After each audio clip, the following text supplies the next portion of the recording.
This is another week where it only just occurs to me now I never thought of an intro. Preparation! Yeah, I know, right? Wow. It's a real Halloween in April situation this week, but you'll see when we get to trailer time. Welcome to Under the Bridge, everybody. Welcome to Under the Bridge. I'm Cody, aka the Scarlet Troll. And I am Greg, aka Greg. And this is our podcast where we talk news of the pop culture variety. Sometimes comic news, sometimes gaming news, pretty much always movie news, and also almost always a movie review.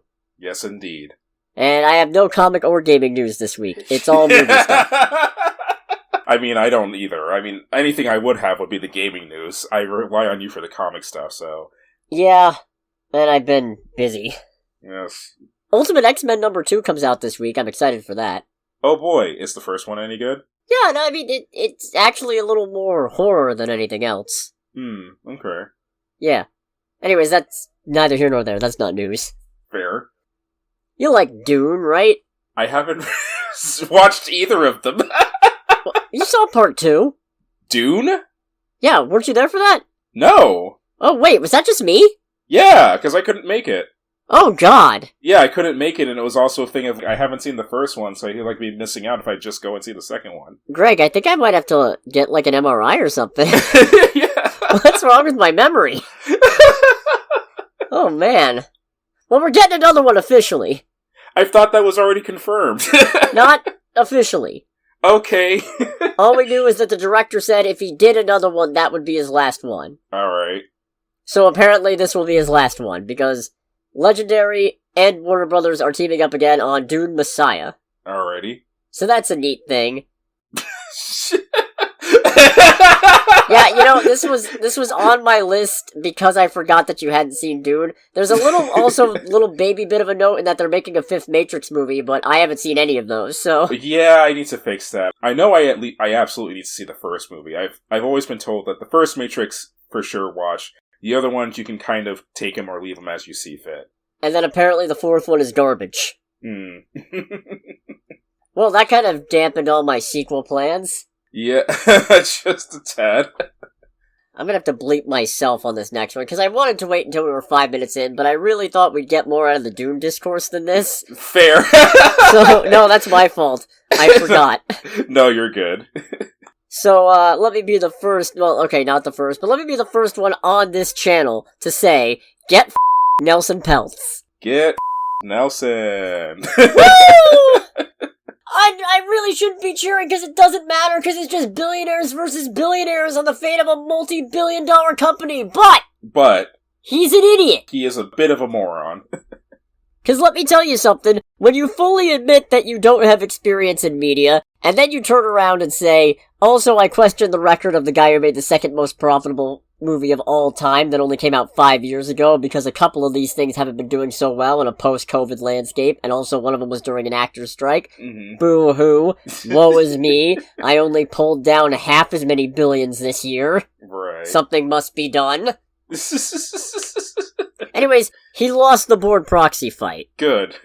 Apparently it was a landslide vote to re-elect all the incumbent board members, which I mostly don't care one way or the other. Yeah, I feel like it's kind of a thing if we're cheering for evil versus more evil in a certain degree. Yeah, but one evil's smart and the other evil's... It's like Sony versus Disney. They're both sharks, just one of them is smaller and dumber. Yeah. And on the one hand, that makes them scrappy. On the other hand, it makes it really funny to watch them get eaten by the bigger shark, because you really ought to know better, you stupid moron. It's the whole thing of, like, how many times do we have to teach you this lesson, old man? Or, yeah, bless your heart, you little idiot. Or young man in this case. I'm pretty sure Sony's a lot younger than Disney. Nah, Sony's pretty old. Oh, really? Sony's also having their 100-year thing, I think. Shit. Okay. Yeah. Damn, that was right before the 5 minutes.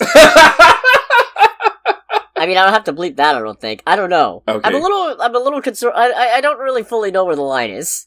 Fair. What do I care? It only really matters for monetization purposes, and we're nowhere near close enough. Make sure to like, comment, subscribe, by the way. Get us one step closer. It's really appreciated. Get us one step closer to that sweet YouTube podcast money. Which apparently is very, very, very, not really great. But right. That's neither here nor there. We'll cross that bridge if and when we get to it. Indeed. Where was I with this? Oh, right. Nelson. Yes. Nelson losing. Yeah. No. This is mainly just good because when you get people who come in swinging because they have no idea what's going on and they're fighting some imaginary culture war over it, because this is the same guy who said, why do I have to have a Marvel that's all women?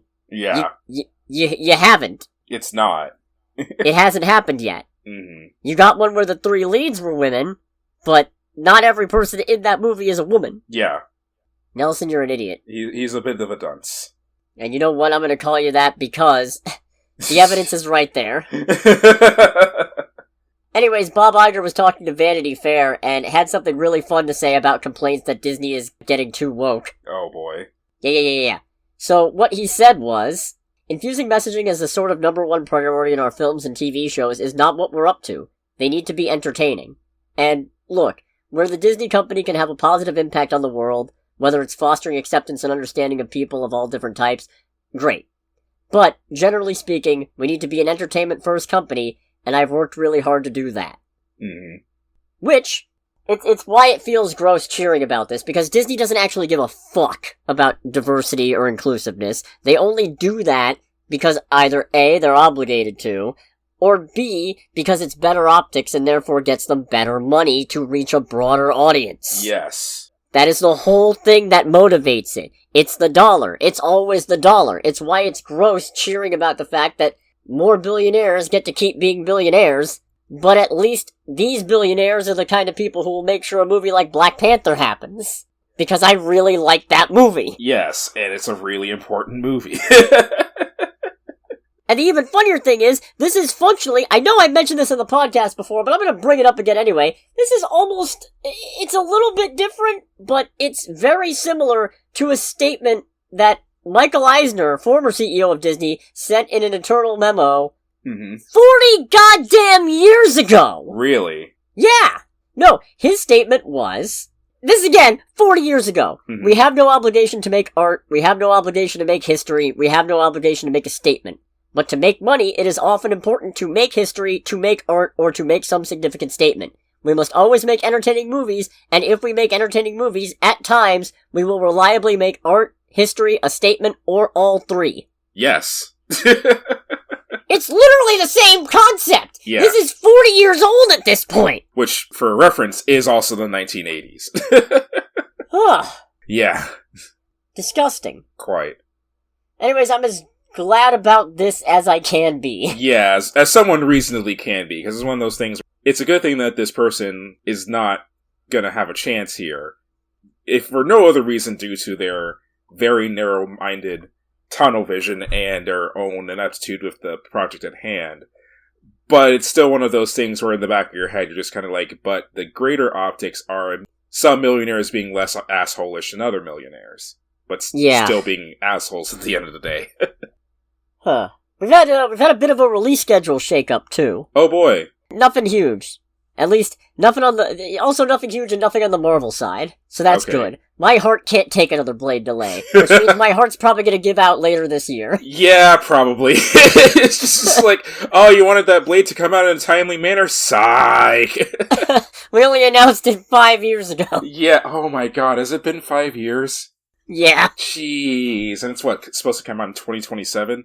2025. 2025? Okay. Allegedly. Yeah, for real. I think it's still 2025. I'm not looking this up again. I can't. It's bad for my health. Right. COVID really borked everything, huh? Yeah. Release date news. I'm getting back on it. Alright. There has been a slight delay to the live-action version of Moana, which rather than coming out June 27, 2025, is coming out July 10th, 2026. Presumably, so that way there's not as much competition with Moana 2. Because Moana 2 is coming out Thanksgiving this year. Oh, okay. So, yeah, that makes a little bit of sense. I don't know why you'd have both of these things coming out simultaneously other than The Rock, but... Yeah.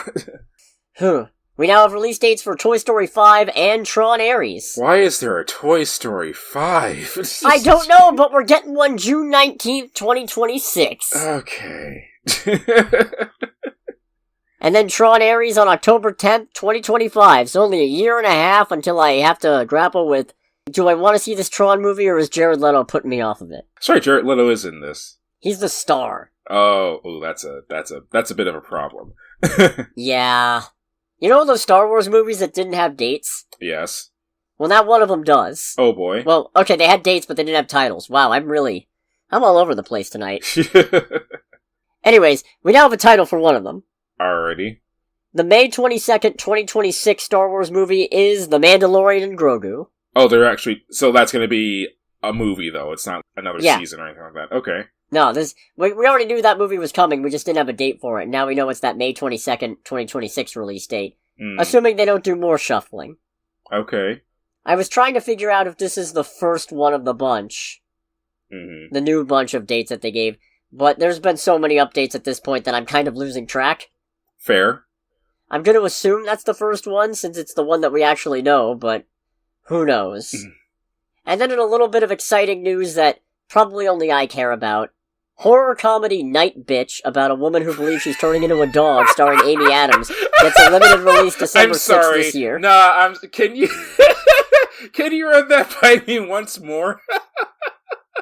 I don't understand where the difficulty is. No. Horror comedy about a woman who thinks she's turning into a dog called Night Bitch, starring Amy Adams. It's very open and shut. I thought the full title was Horror Comedy Night Bitch. That's why I laughed. I was like, what the hell kind of title is that?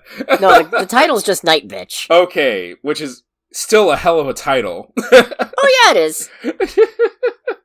I'm pretty sure I mentioned this before. If you have, I have forgotten.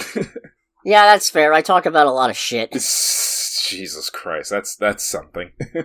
No, I'm very excited about that. And on top of these release dates, we also have some production updates. Oh boy. Courtesy of Production Weekly, which is a data service publication that keeps track of start dates for things and what have you. I don't know where they get this information. I honestly don't know how official it is, but I'm gonna roll with it anyway. Alrighty. According to this, we have some updates for some Marvel productions on when they're set to start production, and this is mostly interesting both for what's on it, and because it means, okay, some big things that we were hoping for are moving forward sooner rather than later, and also some shit that I was really afraid got cancelled hasn't been cancelled, apparently. Well, that's good. Yeah. March 2025, Shang-Chi 2 is beginning production. Okay. Late 2024, Vision Quest. Okay. Some point in 2025, Armor Wars. Alrighty. And then late 2025, apparently, set to begin production is X-Men. Oh, alright. So, that's encouraging. Oh yeah. Of course, that means the movie's probably not coming out till like 2027. Yeah. I have to say, I'm not sure if it's been mentioned before. I'm sure the title has been confirmed ages ago, but Vision Quest to me does sound like the name of an old NES game. Like, just saying. I don't know that Vision Quest is the official title, because this is one of those projects like Wonder Man that Marvel never officially said, yeah, we're doing it. It's just one that the trades got wind of is officially happening, so they picked it up and ran with it. Okay. And it's supposed to be about the Vision who flew off at the end of WandaVision, the white one who has all of Vision's memories now. Ah, okay. Although I guess technically that is the original Vision, just he's a corpse. Sure. A reanimated robot corpse. Yeah, oh, that's scary. Yeah. I'm glad Wanda's dead. She's probably not. Honestly, I don't think she's dead. She's probably not dead. No, yeah. Anyways, that's some exciting updates. I'm very happy to hear that Armor Wars and Vision Quest have not been cancelled. I wouldn't mind Vision Quest so much if not for that big dangling plot thread of he flew off in the middle of a big fight where his lady friend and his fake family are all fighting for their lives against the government, and he just chose to fuck off to who knows where. I think there was at least one point in the comics where Vision still had all of his memories, but none of the emotional connection to it. No, wait, that was Carol Danvers, I think. Wait, Carol had that happen to her?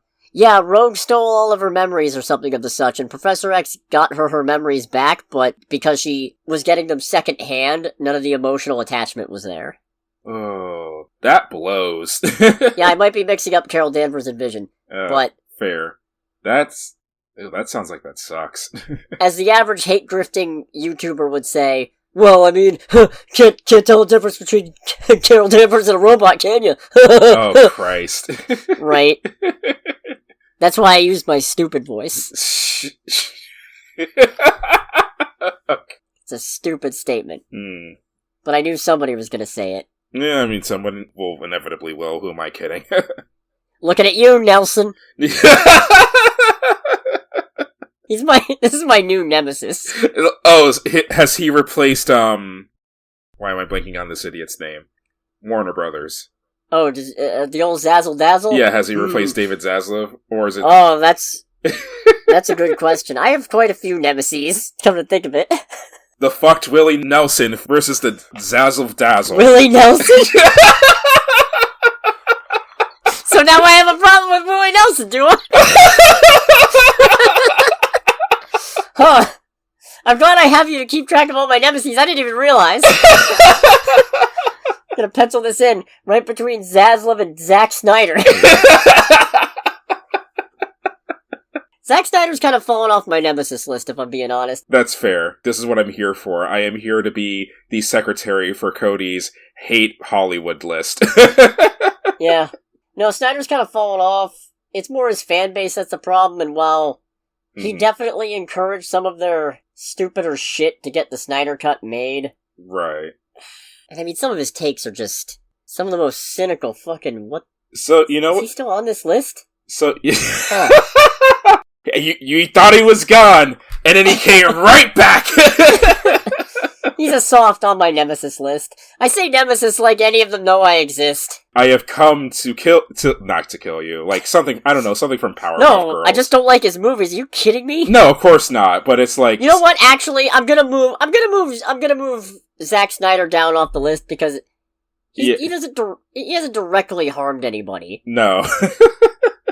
I feel like there was a character like this in Powerpuff Girls, I just can't remember their name, where it's like, I am your greatest nemesis, and they're all just like, who the hell are you? The Amoeba Boys? Yes, thank you.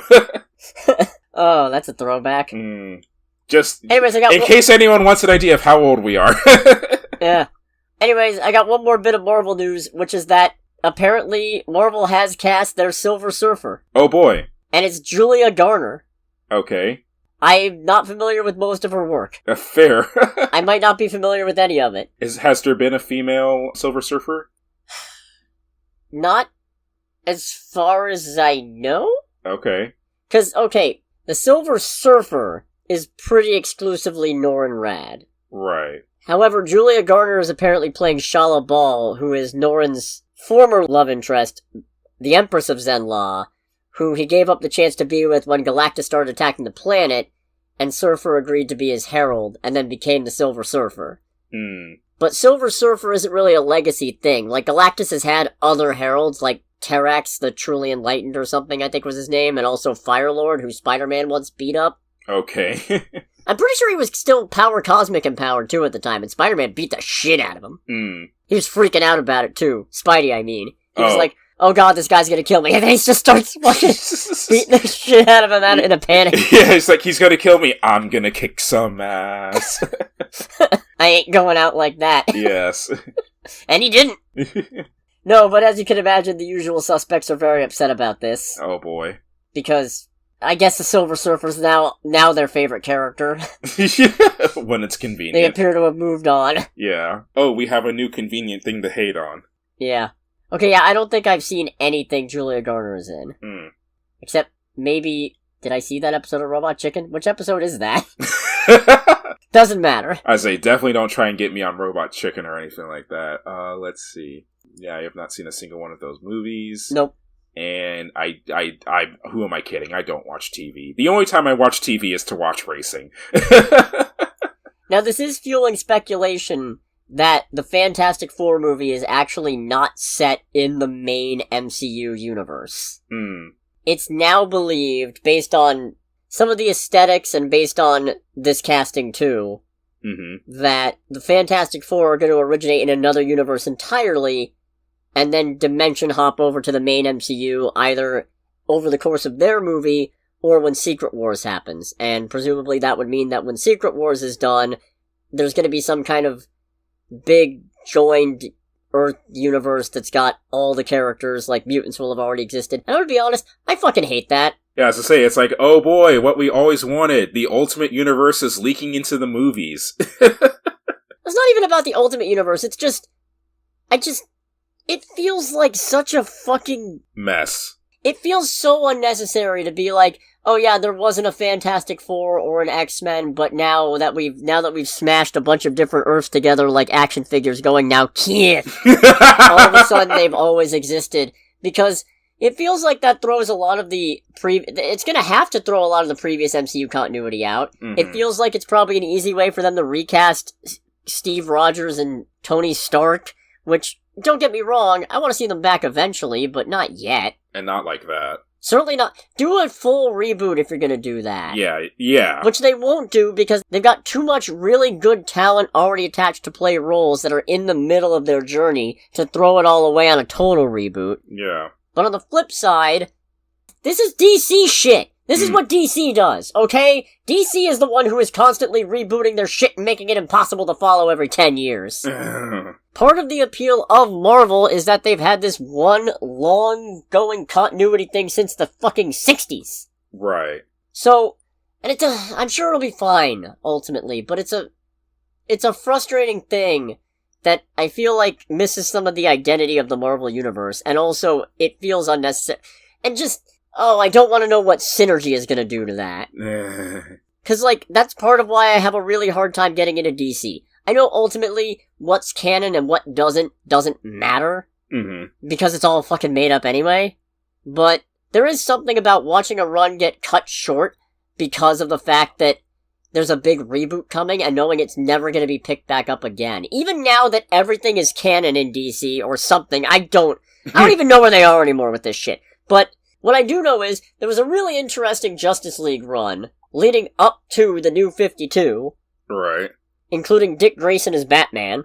Right. And that whole run got cut short by the New 52 coming. And they'll never pick it back up. Yeah. Because Bruce Wayne's back to being Batman, which is never gonna change. So, that's why I don't like big reboots. Reboots are just the illusion of change, but it's just an excuse to do the same shit over and over and over again. The definition of insanity. Who's ready for Dark Phoenix? But this time maybe it doesn't suck quite so bad. That's my Secret Wars rant. And for all I know, I'm wrong. For all I know, that's just what they want us to think. Good. We have him deep in the dark side. He doesn't know our actual plans. Yeah. No, hopefully they bamboozled me. Let's go to trailer time. Let's do trailer time. Spooktacular edition. It's trailer time again. We've got movie previews to watch. It's trailer time again. It's a spooktacular trailer time indeed. In April. In April. Happy birthday to me almost. Yeah. Because we got a trailer for Cuckoo. I'm actually kind of into this, honestly. This movie makes me uncomfortable. Yeah. In the best way. Yeah. Doesn't seem to be like a total suspense movie, but definitely one where it's definitely going to be a big part of it. Seems to be a good mix of kind of like horror, suspense, and mystery almost. Especially the bit when one character goes like, "Your family belongs here." And the girl is just like, "Isn't that a weird fucking way of describing that?" Yeah. No, this looks really good. I really dig I don't know what to call it. Creature design? Monster design?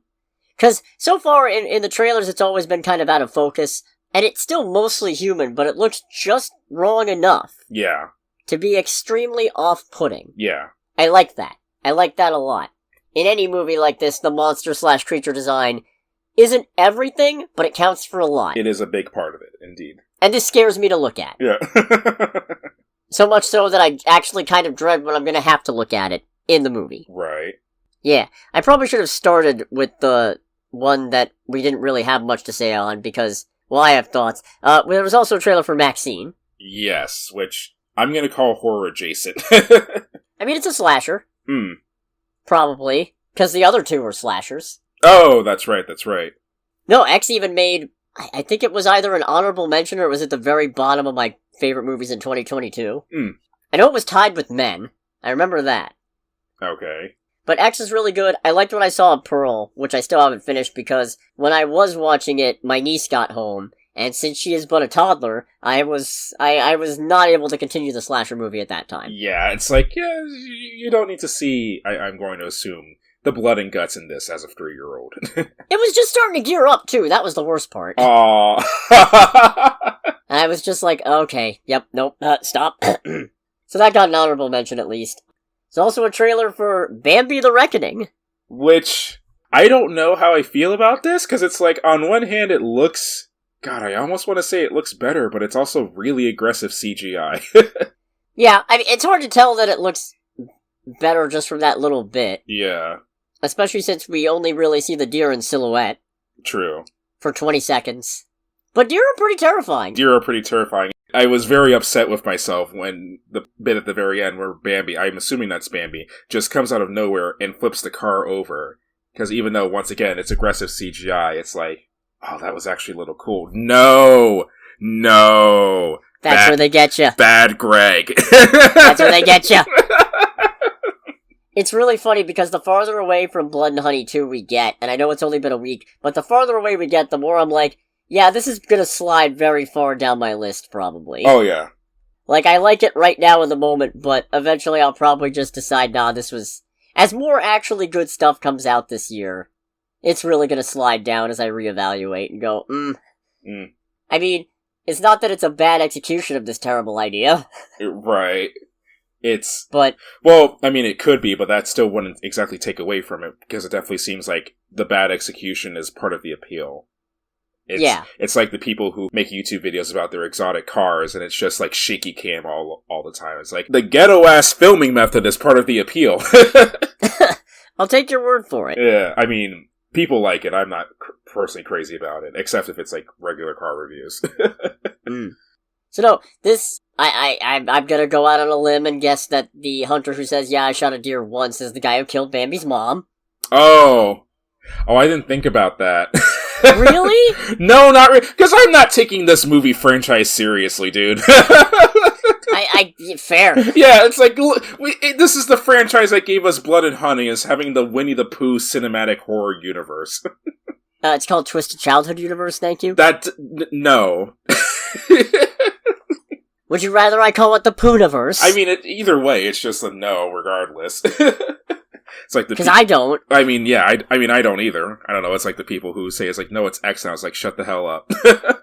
Yeah, no, it's still Twitter. Thanks. Yeah. Hope you're listening, Elon. He's also on my nemesis list. I feel like he's on a lot of people's nemesis list. Not as many as you'd like. And we also, wow, we really blitzed through this, huh? Yes, we did. We also got a trailer for Dead Boy Detectives, the Netflix series, which I put on here because it is in fact a comic adaptation. So what is this exactly? Because I saw that this is a DC thing. So, technically it's Vertigo, but DC does own them, so... Okay. Something, I don't remember exactly what happened. I have this volume of The Sandman, but I don't remember the full story. It's something along the lines of, something went screwy with Death, Dream's sister, one of the Endless. Okay. And during that time, a boy who was enrolling at a boarding school finds that the entire place is being run by ghosts or zombies or something. And they're all horrible because they're dead. Right. So the kid ends up suffering immensely, but he ends up getting befriended by another boy at the boarding school who, prior to coming back to Earth as a ghost, spent quite a bit of time in hell. Okay. I think he was involved in the sacrifice of another student or something. He might have gotten bullied into it by some Satan-worshipping kids at the school. I don't remember the full details, like I said. But once the whole thing was sorted out, the two of them somehow remained on Earth, because the living boy ends up dying, but he comes back as a ghost. I'm no longer a real boy! It's Pinocchio Unstrung. That's coming later. God damn it. Yeah, gotcha. And they decide to, I guess, wander around and solve crimes. Alright. So that's the premise. This looks really cool. It does look really cool. And it's Sandman adjacent, which I still need to finish. I feel really ashamed, because I like the Sandman a lot, and I haven't read the entire first volume of it, like the entire first run, but I did read all the stuff that got adapted into the first season of the show, which is also part of why I haven't watched it all the way through, because I was like, okay, what's coming next is heavy, and I don't know if I got it in me. I don't know if I got it in me. That's fair. But I gotta come back to it at some point. No, this looks very good. I might have to dust off my Netflix for once. I haven't used it in a while. I don't remember the last time I used Netflix, honestly. Ugh, I don't even know if my account... disgusting. I don't know if my account still exists anymore, honestly. I want to look into that. Want to go to box office? Let's do the box office. Woo! Someday I'm going to make a jingle for this. Or I won't.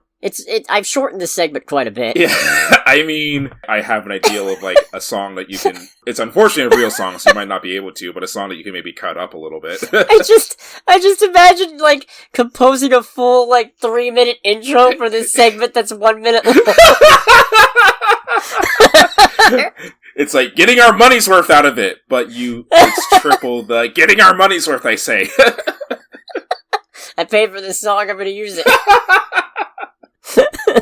We did see the highest grossing movie this weekend. Oh boy. Last weekend. Okay, sure. Gotcha. It was Godzilla x Kong. You know what? That's not really a surprise. No. $31.2 million domestic weekend, $134.5 million domestic total, and $361.1 million worldwide. That's against a $135 million budget, so it's already turning a little bit of a profit, most likely. Alrighty. And since this is only the second weekend, it will probably continue to do so. Which I'm very glad for. Nothing would have made me sadder than getting this movie and then it not doing well enough to get another one. Right. 'Cause, I liked it. I liked it a lot. Oh yeah, it was a great time.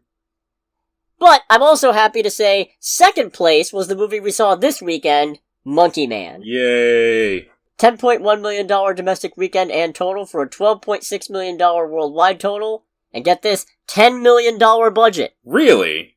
Yeah. That's amazing. So all it needs is a decently strong second weekend and it's already turning a profit. Okay. I mean, I saw something, like, during my lunch break today that apparently... I didn't find the actual article, it was mostly through reading a thread talking about the movie, but apparently a significant portion of the movie was filmed on iPhones and shit, so... Yeah, I don't know exactly what happened there. I do know there were quite a few difficulties. Oh yeah. Because this is actually a movie that was shot during the pandemic.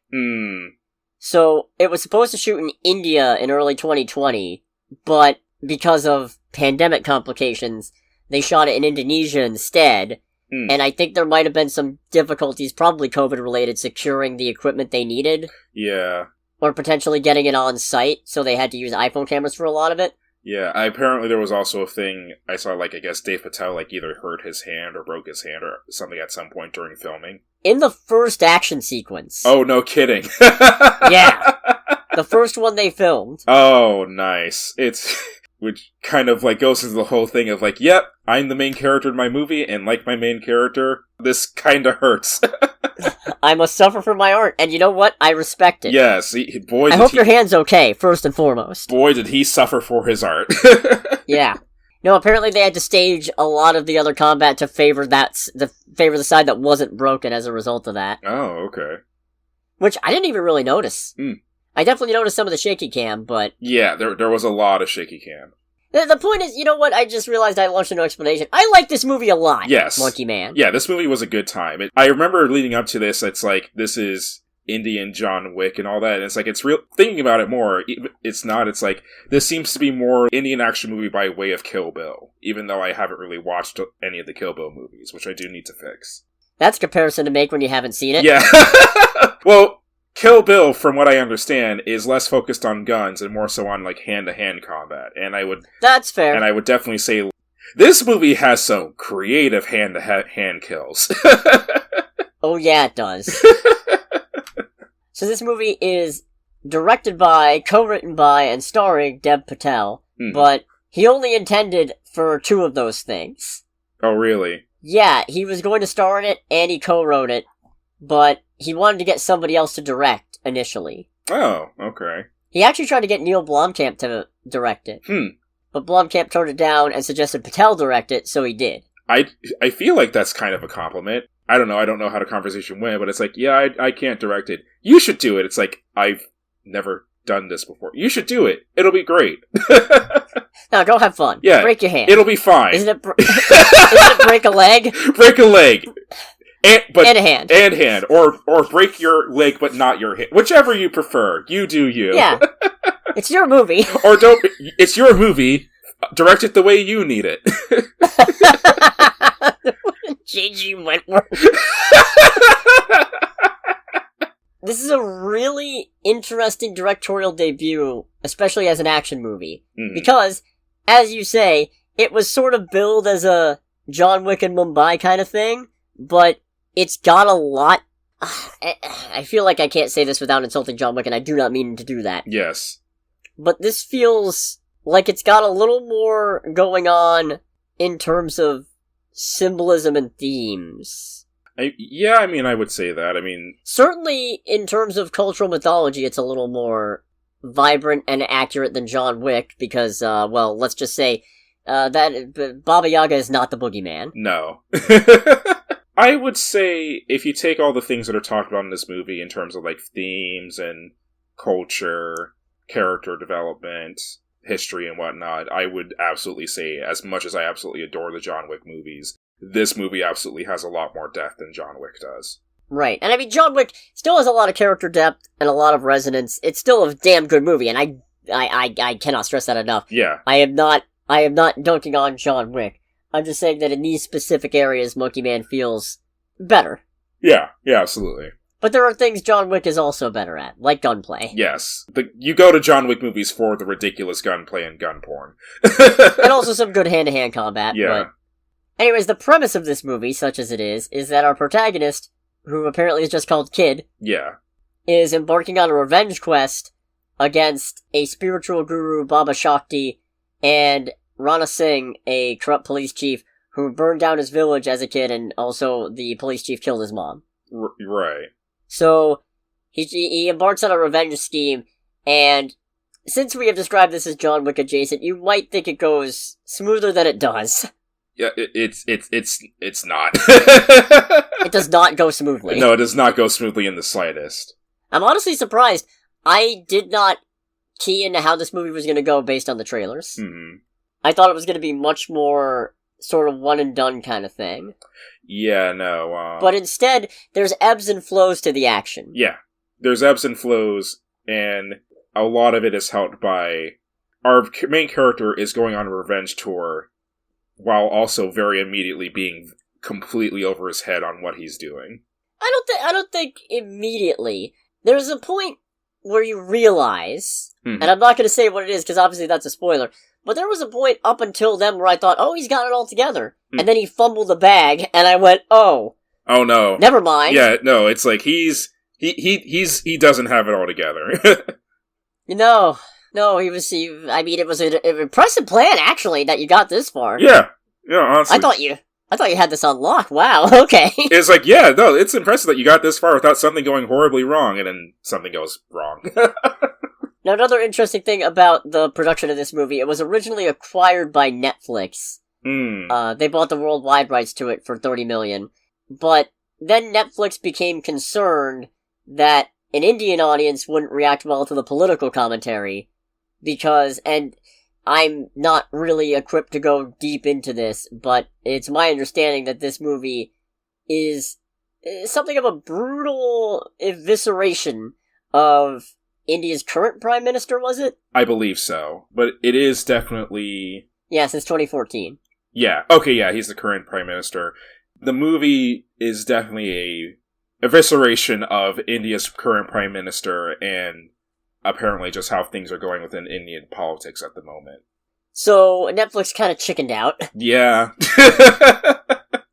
They almost canceled the release altogether, but in comes Jordan Peele. Who persuaded Universal to acquire it for under $10 million. Oh, nice. Very good. I knew I liked Jordan Peele. Oh, I didn't think you disliked Jordan Peele. I didn't either, but I knew there was a reason I liked him beyond the fact that he made 3 banger horror movies. Oh, fair enough. And the fact that he brought this movie to us is delightful. Oh, very. Now, there are some flaws because of the aforementioned filmed from my iPhone nature of some of the scenes. The action gets a little hard to follow. Oh, there is shaky cam out the wazoo because of that, yeah. But I will say to its credit, for a movie that had to be shot on those shaky cams at points, it's not as bad as it could be. Yeah. When you said that this movie had a $10 million budget, I was very much blown away. Right? Because it does not at all look like it. Like, it looks like a... Also, how much did the soundtrack cost? Oh, so I'm curious about the composed soundtrack, because there's not a lot of licensed music in this movie. There's 151 Rum by JID. I am very confident that one of the later songs used, I'm pretty sure I'm wrong, but I feel like one of the later songs is straight up something out of the Doom soundtrack. Somebody to Love is also in there. Oh yeah. Yeah. This movie does the thing of there's not really a lot of licensed music, but the instances of licensed music are used extremely well, and carry on, like, well after the point that they're used, too. Dev Patel does a really good job in this, as the main character, too. Oh, yeah. Because he's also a ring fighter, but it's a weird thing where, I guess it's fake, but you still get the shit beat out of you. It seems like, well, that kind of maybe gives a little bit away, talking about Scripted, that. I guess, would be the way to... Yeah. But you really watch his transformation across the course of the film, and it's something to behold. Oh yeah, it's his development is amazing in this movie. And a lot of the other characters are good too. Sharlto Copley as Tiger, the person running the fight ring. Mm-hmm. Really good charisma. Oh, really good at rolling with other people's punches. Very much so. The actor who plays Baba Shakti is good. Mm-hmm. What's his name? Makaran Deshpande? I apologize. Yeah, we're not going to get a lot of these names right. No. Like, just saying. You saw me stumble on Sharlto Copley. Yeah. I probably still don't have it right. Oh, God, no. Look at how many times it took me to learn how to pronounce Zendaya. Yeah. Is it? I deleted some precious childhood memories for that! Did you now? Yes! Okay. Why don't I remember? Okay, you know what's mixing me up? What's mixing me up is I just recently committed to memory that however I think it's supposed to sound, it's not.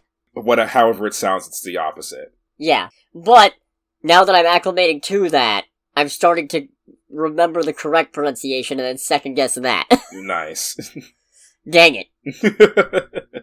Back to Monkey Man, though. As we said, there's some real sick fighting scenes in here, too. Oh, yes. Again, this is not a John Wick-adjacent movie. There is gun stuff, but it's not the crux of the movie. It's mostly fists, feet, and knives. Yeah, it's a very, very, like, close-quarters, hand-to-hand contact type of movie. And there are some crazy kills in this because of that. Including Dev Patel having multiple instances of using his mouth to kill somebody. Yeah! Versatile. Quite. Some, I think, good parallels to the story of Hanuman, and also the Demon King and Princess... I don't remember her name. Right. I don't either. I'm not in much of a position to comment, because outside of my scope of knowledge, but it's one of those things where, like, okay, I'm not familiar with this whole story, but based on what they give us in the movie... It's like, okay, I can connect the dots here. There's symbolism. Yeah. There's a parallel going on. Oh, yeah. I like that. I respect that. I also like... Oh, I just had it and now it's gone. Oh, no. Where was it? Do you need to delete more childhood memories? Probably. Check my notes. See if that's gone. Oh, I barely took any notes. Oh, that's not good. This is very much a movie where, from start to finish, it grabs your attention... As noted by Cody's lack of notes on this. Yeah, no, I barely took any notes. I didn't check the time once. Mm-hmm. And that's really crazy, because between the first act and the third act, there's a pretty big lull in the action. Yeah. But it doesn't get boring, because it's presenting some important context. And, you know what? That's the thing that I remember now.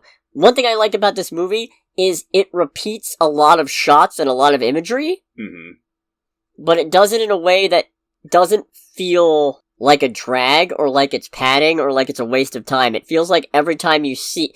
First you get it to establish, and then every time you come back to a specific image, it adds more context and layer. Yeah. And by the time you get the full picture, you realize, oh, okay. And I think part of why it works... Yeah, that's probably a spoiler. But there's part of the reason why I think it works. Yeah. We got anything else that's not a spoiler, do we think? I don't think so. So, all in all, let me just say, this is currently my second favorite movie of the year so far, and it is close. Okay, as I say, you did decide then. Yeah, but it's breathing down Lisa Frankenstein's neck, but not in a creepy way. I'll be honest, before you said not in a creepy way, that was a vivid description in my brain. You're just imagining him with the Monkey Man mask on. It's just like right behind Cole Sprouse and, oh god, what's the actress's name in that Catherine movie? Newton. Catherine Newton just being like, I'm coming for you. I'm coming for you on Cody's list. No, not in a creepy way, in a respectful... In a respectful but still very aggressive way. Yeah, that's the one. So if you don't want to get spoiled on Monkey Man, go see this movie. Make sure to click away in 3, 2, 1. So, part of the reason why I think that this constant repeating of imagery works is because the images, it turns out, are pretty much all of them memories of the traumatic event of his village being burned down and his mother being killed. Yeah.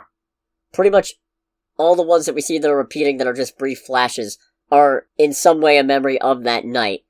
And that's interesting to me because that feels like what's going on is he's pushing his he's still, even though he's doing this whole thing for revenge, he's kind of trying to push the trauma down and trying not to deal with it. Mm-hmm.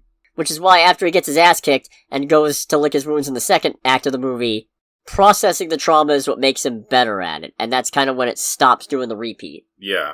So I like that a lot. After that point, it's like, alright, kind of goes, process the trauma, relives the horribleness that happened to him.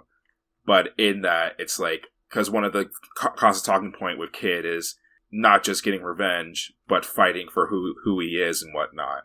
And it's like, you need to get up and you need to fight. And through doing that, it's like, alright, I think I've got it now.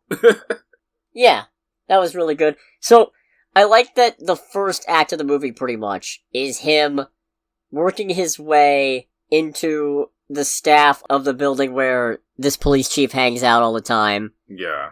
He befriends a dog, and then uses the dog to smuggle a gun in. Yeah, which is really good. Which was really, really well done, because it's like, at a certain point, because it's established that he buys a gun to have, but the place that he's working at has a metal detector. So it's like, for a lot of that first act, we see him, like, tuck the gun in his belt, and then just go to work and always get through the metal detector. And I'm thinking it's like, because he got it through, like, some back alley dealer, so I'm like, okay, did they modify... You're like John Wick, yeah. They say? Yeah.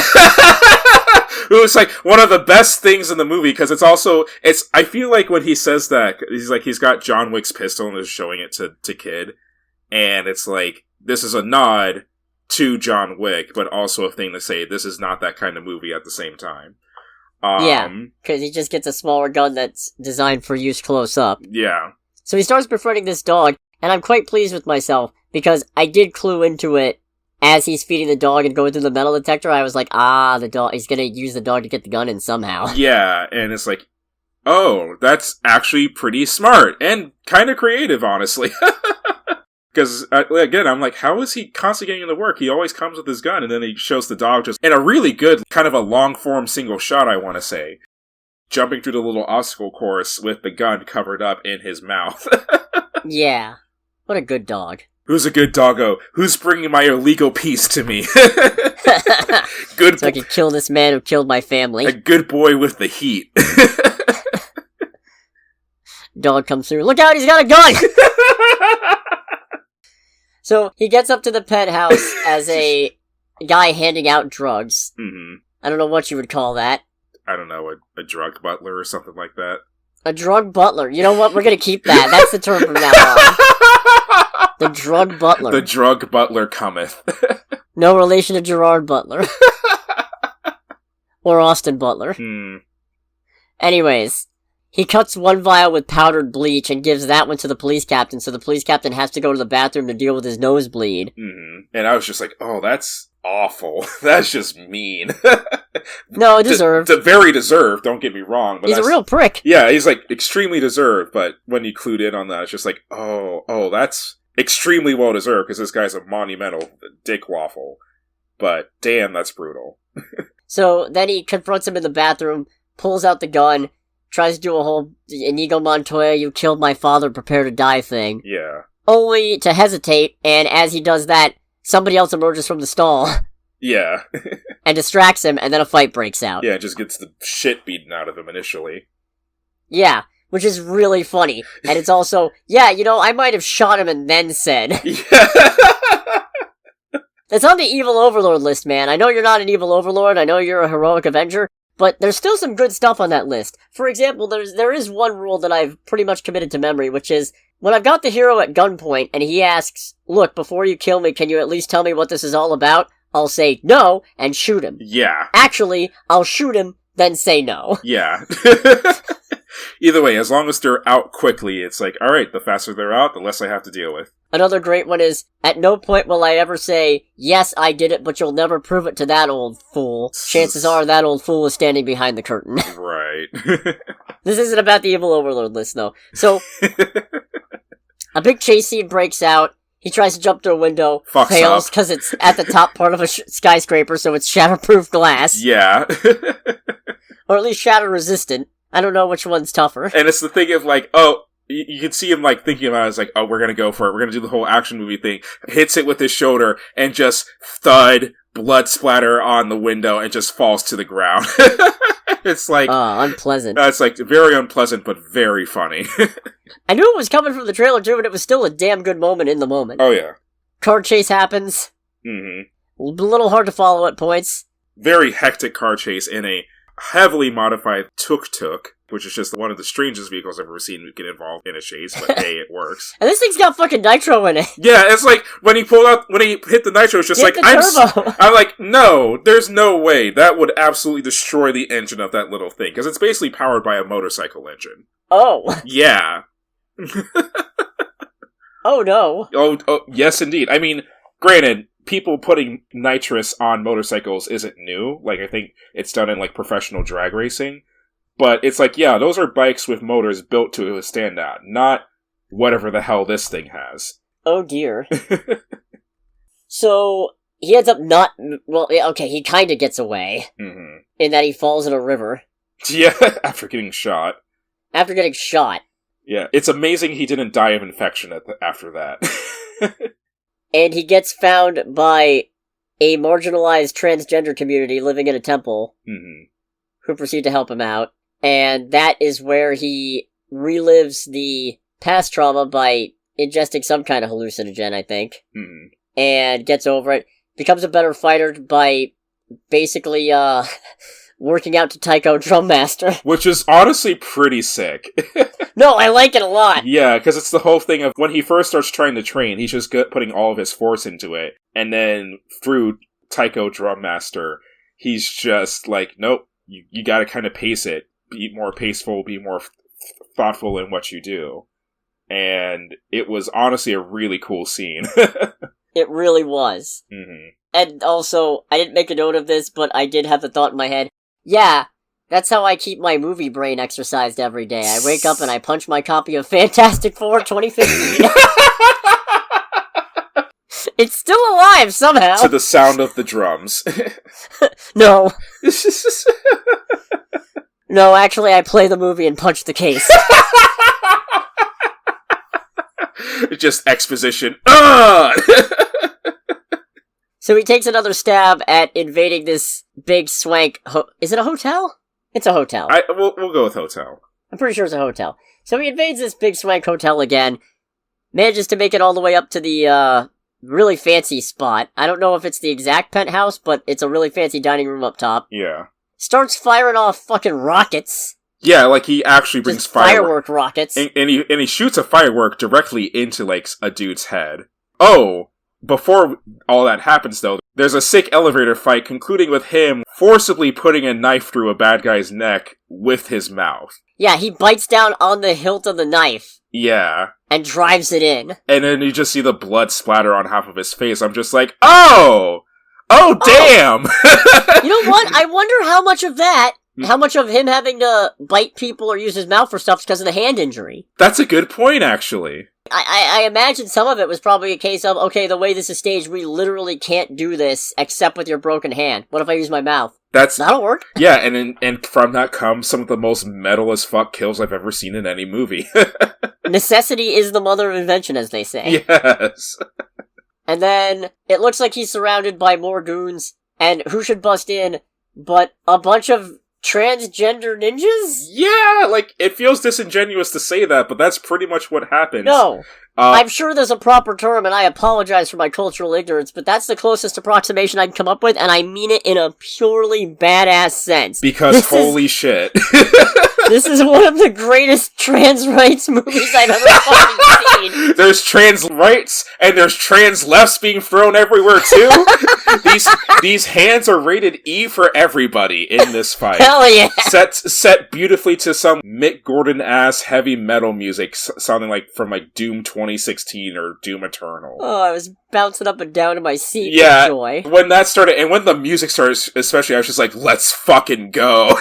Alright, let's do this, boys. It's kind of like... Or girls, whichever. Yeah. Or neither. None of my business. Even though it's, like, in terms of quality and overall aesthetic and, like, cinematography and all that, miles better than this, I haven't... Like, the last time I got so hyped for such a crazy-ass fight scene is... Well, there were two other times. Was the continuous single-shot, room-to-room gunfight in John Wick 4, and also... Oh, the Hotline Miami-looking one from the top down? Yeah, and also the crazy prison fight, and I think it was Fast and Furious 7? Either 7 or 8, whichever one I took you and our friend Christina to. That'd be Fate. Yeah, that was Fate. Just between everything going to shit immediately and the music blasting out, it's just like, alright, let's go.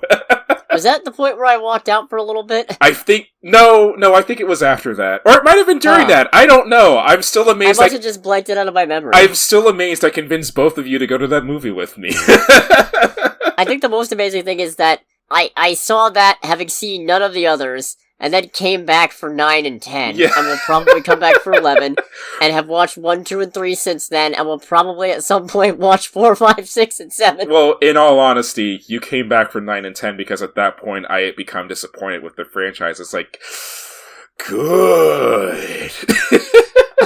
I came to 9 for Cars into Space, and I came to 10 for Jason Momoa. I mean, Jason Momoa was very much the best part of 10. And then, going back to Monkey Man, Kid confronts Baba Shakti at the absolute top of the skyscraper. Of the building. Yeah. Well, not the roof, but, the top floor. Yeah. It's not the roof. And it's a much shorter fight than I expected. Yeah, honestly. But makes sense. Yeah, it does make sense, because Baba Shakti has a weapon, and uses it to great effect. But he's old. He's old, and it's quickly realized that he is not a fighter in any description. Because... Yeah. He stabs Kid in the gut, and then, if I remember right, like, because he also got a knife to the leg, he takes a knife out of his leg, and just starts, like, shanking the shit out of Baba Shakti, at which point he's just, like, on the ground being like, please, I'll give you anything, just let me live. Which I was fully expecting the whole, give me back my mother type of response, but that's not what happened. Yeah, no, because he's asking for mercy and Kid just goes, only God can judge you now. Yeah, like, I was expecting a full-on, like, Princess Bride, I want my mother back, you son of a bitch. But instead stabs him to the forehead. Yes, which, again, metal as fuck. I feel like there's probably some kind of symbolism there. I just don't know enough about the culture to... I mean, I think it's a symbolism of how Dev Patel feels about the current administration in India. No, but I mean specifically the circular end of the shiv, because that makes it look like the forehead dot. Oh, true. The bindi, I think it's called. Yeah. I don't know what the symbolism there is, but it feels intentional. So, that's exciting. And then Kid just collapses, and we don't know what happens. Which is fine. Yeah, he might be dead. I'm pretty sure he's dead, and I'm okay with that. Because it's a thing of, this movie's amazing, it does not need a sequel. Yeah, and you did what you set out to do. It's a thing of, like, he did what he needed to do, he killed the people that caused him all of his trauma. There's literally nothing else for him. Because it's like, if he lives and survives, he's, like, going to jail or getting killed. Yeah. There's literally nothing else, like, no other route for him at that point. There's a whole subplot with, I guess it's not really a subplot, just occasional checking back in with Alfonso. Oh, yeah. That I've completely skipped over. Yeah. Oh, well. Yeah, pretty much. No, all in all, this is a wild ride, and I'm so glad I saw it. Oh, yeah, this was a very, very good time. Highly recommend. I went through such a tortured struggle between this and Lisa Frankenstein for the #1 spot, and while it's currently at #2... It's very close. Know that is not only is it very close, it ultimately just comes down to some things like the camera shots, but ultimately, those are also kind of strengths, because the sheer fact that this movie got made in spite of all those setbacks is nothing short of astounding. Yeah. You got anything else? I don't think so. So all in all, yeah, definitely check this out, go see it. It's so good. I am all for more action movies with this level of metal kills. Yeah. So thanks so much for listening, everybody. Next week, I need to check, because I forgot. Oh boy. Let's see here. Oh. Might be, Oh, that's encouraging. Might be Civil War. Oh! Is that this weekend? Yeah. I mean, I'm definitely gonna go see that. That is definitely a movie that piques my personal interest. When, I do not know, but I'm planning on seeing it this weekend for sure. Yeah, I'm sure some of the points being made are intentional, but it just doesn't enthuse me as much. I think that's fair. Maybe I'll go see Don't Tell Mom the Babysitter's Dead. What? You know the better part? That's a remake. Oh, is it now? There's already a Don't Tell Mom the Babysitter's Dead. Very good. Oh dear, when does... Oh, this is a real conundrum, actually. Oh, why is that? Let me tell you, so my option is either I can watch Civil War, a movie that I have some problems with the presentation, primarily in the form of no fucking way California and Texas work together. Right. Or I could go watch the movie I was too afraid to watch the trailer for, Sting. Oh boy. With the girl about the girl with the pet spider that grows to a monstrous size. I mean, worst comes to worst, and this would probably be the nuclear option. This might be a week where you don't see a movie and I do. That would be really funny. That would be hilarious. This time I get to just sit back and let Greg tell me about a movie. Yeah. I guess we'll figure it out. Maybe I'll just bring a sleep mask to Sting and just periodically lift it up when I think it's safe. Right. That's neither here nor there, though. Anyways, thanks again for listening, everybody. This has been Under the Bridge with Cody, aka the Scarlet Troll. And with Greg, aka Greg. And we'll catch you guys next week. Goodbye, everybody. Bye!